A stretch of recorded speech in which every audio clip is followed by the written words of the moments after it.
इस तरह से हमने लूज कर दिया। अब यहाँ पर आप देख सकते हैं इसका गज ऊपर नीचे हो रहा है, यानी कि अप डाउन हो रहा है। अब यहाँ पर आप शटल को इस तरह से आगे पीछे भी कर सकते हैं। ये देखें, अब आप देख सकते हैं यहाँ पर शटल फ्री हो चुका है। तो दोस्तों, क्या आपकी सिलाई मशीन भी सही नहीं चल रही है? जैसा कि आप देख सकते हैं कई बार सिलाई मशीन में कुछ इस तरह की प्रॉब्लम हो जाती है, जैसे कि सिलाई मशीन का लच्छा देना। कभी कभी ऐसा भी होता है आपकी सिलाई मशीन लंबे लंबे टाप करने लगती है, कभी छोटे टाप होते हैं यानी कि टाँका छोड़कर चलती है। उसके बाद एक प्रॉब्लम ये होती है मशीन धागा तोड़ने लगती है, जैसे कि आप देख सकते हैं यहाँ पर ये धागा तोड़ा है। और कभी इस तरह से भी दाना देती है, ये देखें। और कभी कभी ऐसा भी होता है जब हम निडल में धागा डाल देते हैं और जब हम बॉबिन वाला नीचे का धागा ऊपर उठाने की कोशिश करते हैं तो नीचे वाला धागा भी ऊपर नहीं आ पाता है। तो अगर आपकी सिलाई मशीन में भी इनमें से किसी भी तरह की कोई प्रॉब्लम है तो ये वीडियो आपके लिए है। तो आज के वीडियो में मैंने आपको शटल की टाइमिंग मिलाने का तरीका बताया है, यानी कि शटल और गज की टाइमिंग किस तरह से मिलाई जाती है। क्योंकि अगर आपके शटल की टाइमिंग सही नहीं होगी, टाइमिंग आउट होगी और आपका गज आउट है तो आपकी सिलाई सही नहीं आएगी। तो इसलिए शटल की टाइमिंग मिलाना बहुत जरूरी है। तो आइए वीडियो को स्टार्ट करते हैं। तो इसके लिए हमने सबसे पहले निडल प्लेट को खोल देना है। हम ये वाला स्क्रू इस तरह से खोलेंगे, उसके बाद ये वाला स्क्रू खोल देंगे। तो जब तक आप वीडियो को लाइक करके शेयर भी कर दीजिए, अगर आप चैनल पर पहली बार आए हैं तो सब्सक्राइब भी कर लीजिए। फिर हमने प्रेशर फुट को भी खोल देना है, फिर हमने फ्रंट प्लेट भी खोल देना है। तो हमने ये वाला स्क्रू लूज करना है इस तरह से, उसके बाद ये वाला स्क्रू लूज करेंगे। हमने प्लेट को इस तरह से निकाल देना है, उसके बाद हमने बॉबिन केस को भी अलग निकाल देना है। तो अब शटल की टाइमिंग मिलाने से पहले हमने क्या चेक करना होगा, ये जो निडल वाली रॉड होती है, ये जो गज होता है, तो हमने देखना होगा इस गज की सेटिंग सही है या नहीं है।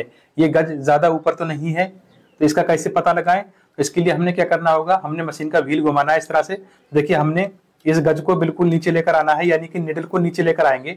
देखिए, निडल बिल्कुल नीचे आ चुकी है ना। तो अब हमने यहाँ पर ये चेक करना होगा, यहाँ पर ये जो होल दिया गया है यहाँ पर निडल आती है, ठीक है।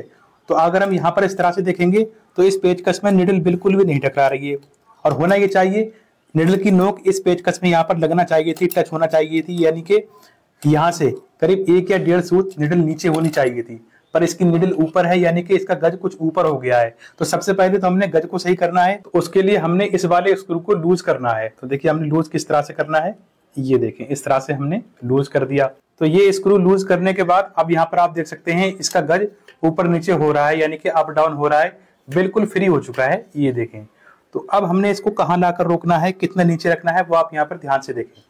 तो उसके लिए सबसे पहले आपने क्या करना होगा, ये वाला पार्ट है ना, देख सकते हैं जब हम व्हील घुमाते हैं तो ये ऊपर नीचे होता है। तो हमने सबसे पहले तो इस पार्ट को बिल्कुल नीचे लेकर आना है इस तरह से, ये देखिए। तो अब ये नीचे आ चुका है ना। उसके बाद अब हमने गज को इस तरह से पकड़ना है और इस तरह से हम ये वाली उंगली यहाँ लगाएंगे और हमने ये देखना है निडल हमारी उंगली में टच हो रही है नहीं, हमारी उंगली पर निडल टच हो रही है।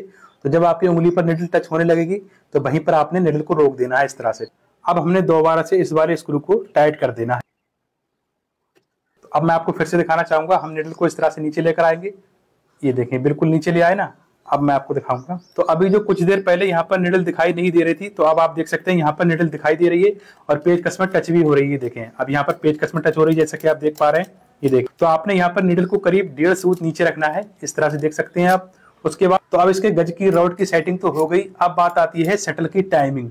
तो शटल की टाइमिंग इस गज की सेटिंग करने के बाद ही मिलाना है आपने। तो देखिए, हमने शटल की टाइमिंग किस तरह से मिलाना है। यहाँ पर मैं आपको बताना चाहूंगा, अगर आपकी सिलाई मशीन टाप करती है, छोटे टाप या बड़े टाप करती है, या आपकी मशीन धागा तोड़ती है, या बॉबिन का नीचे वाला धागा नहीं उठाती है, तो आपको शटल की टाइमिंग मिलाना बहुत जरूरी है। तो उससे पहले आपने मशीन के तीत भी खोल देना है, यानी कि मशीन के दांत भी अलग निकाल देंगे। तो शटल की टाइमिंग मिलाने के बाद इस वीडियो के लास्ट में मैंने आपको जो ट्रिक बताई है वो तो बहुत ही कमाल की है, तो वीडियो को एंड तक जरूर देखें। फिर उसके बाद ये जो शटल के पास 3 स्क्रू दिए गए हैं, हमने सबसे पहले इन स्क्रू को लूज कर देना है।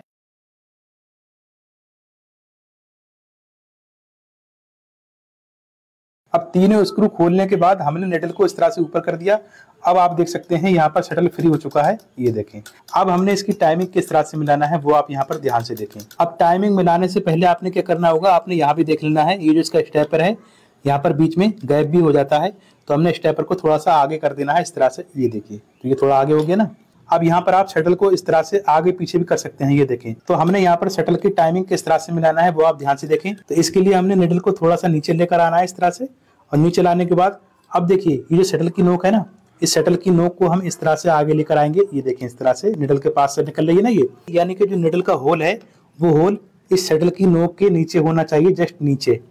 उसके बाद देखिए हमने पेंचकस यहाँ पर लगा दिया इस तरह से। अब यहाँ पर आने के बाद यहाँ पर रोकना है, ठीक है।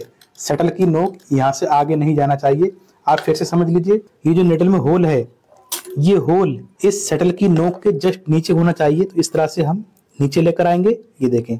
अब फिर यहाँ पर लाने के बाद अब देखिए मैंने शटल की नोक यहाँ लाकर रोक दी, यानी कि शटल की नोक सुई से आगे नहीं जाना चाहिए, सुई के बराबर से ही रुक जाना चाहिए। यहाँ पर लाने के बाद अब आपने यहाँ पर एक चीज और चेक कर लेना है, निडल और शटल की नोक के बीच में कोई गैप नहीं होनी चाहिए और शटल की नोक सुई से टकरा कर भी नहीं चलना चाहिए। जैसे कि मैंने आपको दिखाया था इस तरह से, ये देखिए शटल इस तरह से आगे पीछे भी हो रहा है। तो अगर हमने यहाँ पर बीच में गैप कर दिया तो भी आपकी मशीन टॉप करेगी और धागा भी नहीं उठाएगी। और अगर शटल की नोक निडल से टकरा कर चलेगी तो आपकी मशीन धागा तोड़ेगी, फिर भी सही नहीं चलेगी। तो आपने करना क्या होगा, शटल की नोक यहाँ पर इतनी मिलाकर रखना है कि शटल की नोक निडल में टकराना भी नहीं चाहिए और हटकर भी नहीं चलना चाहिए। तो ये देखिए इस तरह से ये शटल की नोक निडल से बिल्कुल मिली हुई है, ये टकरा भी नहीं रही है और हटी हुई भी नहीं है। ये देखें इस तरह से आप आगे पीछे कर सकते हैं। ये देखें, तो हमने शटल की नोक को पहले तो यहाँ मिला दिया और उसके बाद यहाँ पर ले आया इस तरह से। तो अब यहाँ पर निडल का होल शटल की नोक से जस्ट नीचे है इस तरह से। उसके बाद हमने क्या करना है, एक स्क्रू को टाइट कर देंगे। पहले किसी भी एक स्क्रू को टाइट कर देना है, ये देखें। तो अब देखिए जैसे ही हम व्हील घुमा रहे हैं तो इस तरह से शटल घूम रहा है, ये देखें। तो अब इसकी टाइमिंग बिल्कुल परफेक्ट सही मिल चुकी है। अब यहाँ पर आप नोट कीजिए, जैसे ही शटल की नोक निडल से आगे जाना शुरू होगी तो निडल का होल बिल्कुल ऊपर आ जाएगा और जो ये वाला स्क्रू है यहाँ से मिलता हुआ उठता हुआ चला जाएगा, ये देखें। तो ये शटल की बिल्कुल सही टाइमिंग मिल चुकी है इस तरह से, ये देखें इस तरह से। और यहाँ पर बीच में भी कोई गैप नहीं है। उसके बाद हमने बाद वाले दोनों स्क्रू भी टाइट कर देना है। तो अब इस तरह से शटल की टाइमिंग बिल्कुल सही मिल चुकी है। तो अब हमने दोबारा से पहले की तरह निडल वाली प्लेट भी लगा देना है और मशीन के तीत भी लगा देना है। तो आप सबसे लास्ट में बात करते हैं, अगर आपकी मशीन इस तरह से लच्छा देती है यानी कि दाना देती है तो ये क्या प्रॉब्लम है, इसको कैसे सॉल्व करें। तो ये प्रॉब्लम होती है बॉबिन से और यहाँ से, ठीक है। तो हमने क्या करना होगा, सबसे पहले ये जो बॉबिन की पत्ती होती है ना, इसको इस तरह से उठाएंगे और यहाँ पर फूंक मारेंगे और फूंक मारने के बाद यहाँ पर 2 बूंद ऑयल डालेंगे। उसके बाद आपने धागा इस तरह से पकड़ना है और यहाँ पर आपने चेक करके देखना है कि धागा ज़्यादा लूज तो नहीं है, धागा ज़्यादा टाइट तो नहीं है। अगर ज़्यादा लूज है तो आपने यहाँ से टाइट कर देना है इस तरह से, ये वाला स्क्रू दिया गया है, यहाँ से टाइट कर देंगे। अगर टाइट है तो आप यहाँ से लूज कर देंगे, ठीक है। तो यहाँ से धागा ज़्यादा लूज भी नहीं रखना है और ज़्यादा टाइट भी नहीं रखना है।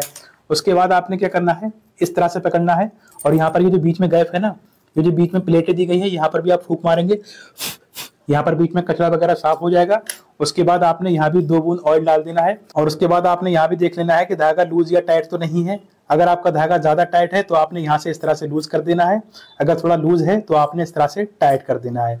पर आपने यहाँ पर एक चीज का और ध्यान रखना होगा, अब आपने ये देखना है दोनों धागे एक बराबर टाइट या लूज हैं। यहाँ पर ऐसा नहीं होना चाहिए कि यहाँ का धागा टाइट है और यहाँ का लूज है, या यहाँ का टाइट है यहाँ का लूज है। बिल्कुल बराबर होने चाहिए, एक जैसे, ना ज्यादा लूज और ना ज्यादा टाइट। अगर इस तरह से धागा पकड़ने से बॉबिन नीचे रह जाती है और ऊपर उठकर नहीं आ रही है तो समझ लीजिए आपका धागा लूज है, तो आपने धागा टाइट करना है, ठीक है। तो दोस्तों ये सेटिंग करने के बाद जब आप मशीन चलाएंगे तो आपकी मशीन बिल्कुल सही चलेगी, मशीन टॉप भी नहीं करेगी, धागा भी नहीं तोड़ेगी, लच्छा भी नहीं देगी, यानी कि आपकी सिलाई बिल्कुल फिनिशिंग के साथ में आएगी, कोई भी प्रॉब्लम नहीं होने वाली।